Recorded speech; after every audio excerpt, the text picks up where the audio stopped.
श्री गणेशाय नमः। श्री उमा महेश्वराय नमः। श्री बगलामुखी देव्यै नमः।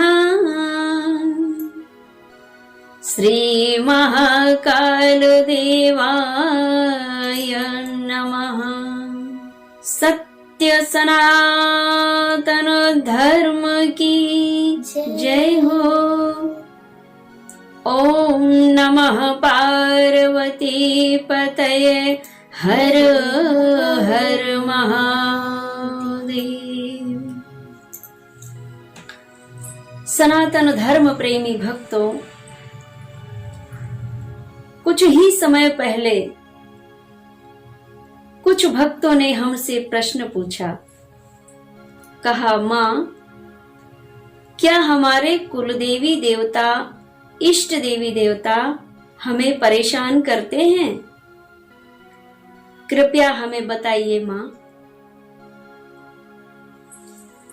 हमने इस सुंदर प्रश्न का बहुत ही सुंदर भावार्थ समझाया। कहा, भक्तों, यह प्रश्न केवल आपका ही प्रश्न नहीं है, अपितु इस संसार के ऐसे बहुत से मनुष्य हैं जिन्हें लगता है कि हमारे जीवन में एवं हमारे परिवार के जीवन में देवी देवताओं की कृपा दृष्टि नहीं होने के कारण वे ही हमें परेशान कर रहे हैं, या फिर उनकी कृपा दृष्टि नहीं होने के कारण कोई नकारात्मक ऊर्जा हमारे जीवन में, हमारे घर में विद्यमान है, जिसके कारण हम परेशानियों से घिरे जा रहे हैं। भक्तों, ऐसा नहीं है कि आपके जीवन में अगर आप कठिनाइयों का अनुभव कर रहे हैं तो कुलदेवी देवता या इष्ट देवी देवता आपको परेशान कर रहे हैं। यह मूल कारण नहीं है। भक्तों, मेरे जीवन में ज्योतिष जगत के क्षेत्र को लेकर के 25 वर्षों का अनुभव है। अंतरराष्ट्रीय गोल्ड मेडल से सम्मानित हूं मैं। इन 25 वर्षों के ज्योतिष क्षेत्र का अनुभव है मुझे। सर्वप्रथम मैं भाग्य चक्र देखती हूँ,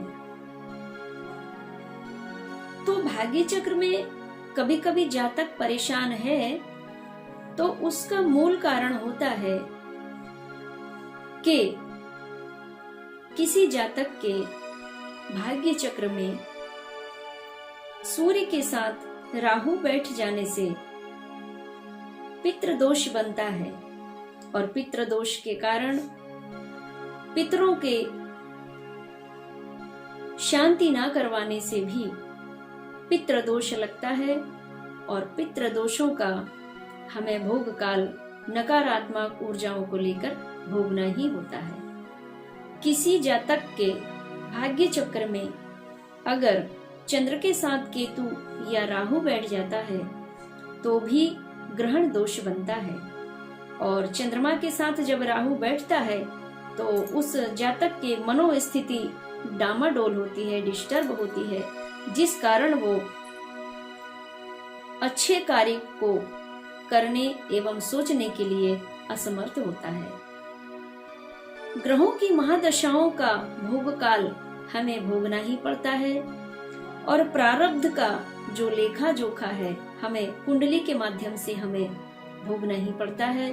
और इनका ऐसा नहीं है कि इनका समाधान नहीं है, इनका समाधान ज्योतिष के मर्मज्ञ विद्वान जनों से हमें अपने भविष्य की सटीक भविष्यवाणी करवानी चाहिए, फलादेश करवाना चाहिए, जिससे हमें हमारे घर परिवार में संपूर्ण कष्टों से हमें मुक्ति मिले।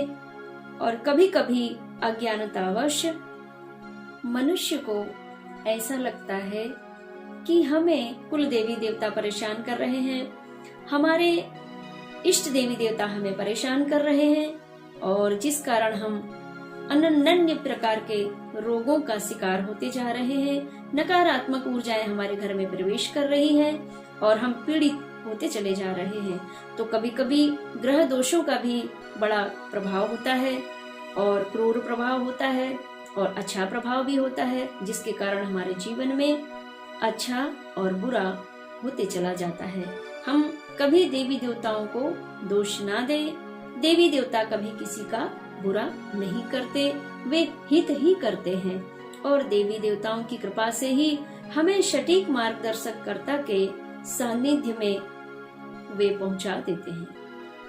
अपितु इस संसार के ऐसे बहुत से भक्तों का प्रश्न है जिन्हें सद्गुरु का सानिध्य एवं सद्गुरु द्वारा सद्ज्ञान का बोध नहीं हो पाया है।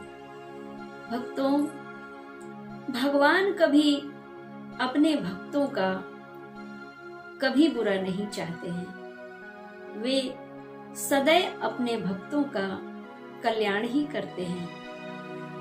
जो हम सत्कर्म नहीं कर पाते हैं और आस्था रखते हैं कि हमारे कुल देवी देवता, हमारे इष्ट देवी देवता हमारा कल्याण करेंगे, कल्याण का मार्ग हमें स्वयं खोजना पड़ता है। कल्याण के मार्ग तक पहुंचने के लिए हमें श्री सद्गुरु देव जी का सानिध्य प्राप्त करना होता है। हाँ, ये बात जरूर है कि हमारे कुलदेवी देवता हमसे रुष्ट हो जाते हैं, लेकिन बुरा नहीं करते। फिर भी हमारे कुलदेवी देवताओं का पूजन अर्चन हमें करना ही चाहिए। जो पूर्वज हमारे जिस कुल देवी और देवता की आराधना करते थे, उन्हें हमें भी नियमित रूप से उनकी पूजन आराधना करना चाहिए, ताकि हमारे जीवन के संपूर्ण कष्टों से हमें मुक्ति मिल पाए। और रही बात इष्ट देवी देवताओं की, तो इष्ट देवी देवता हमें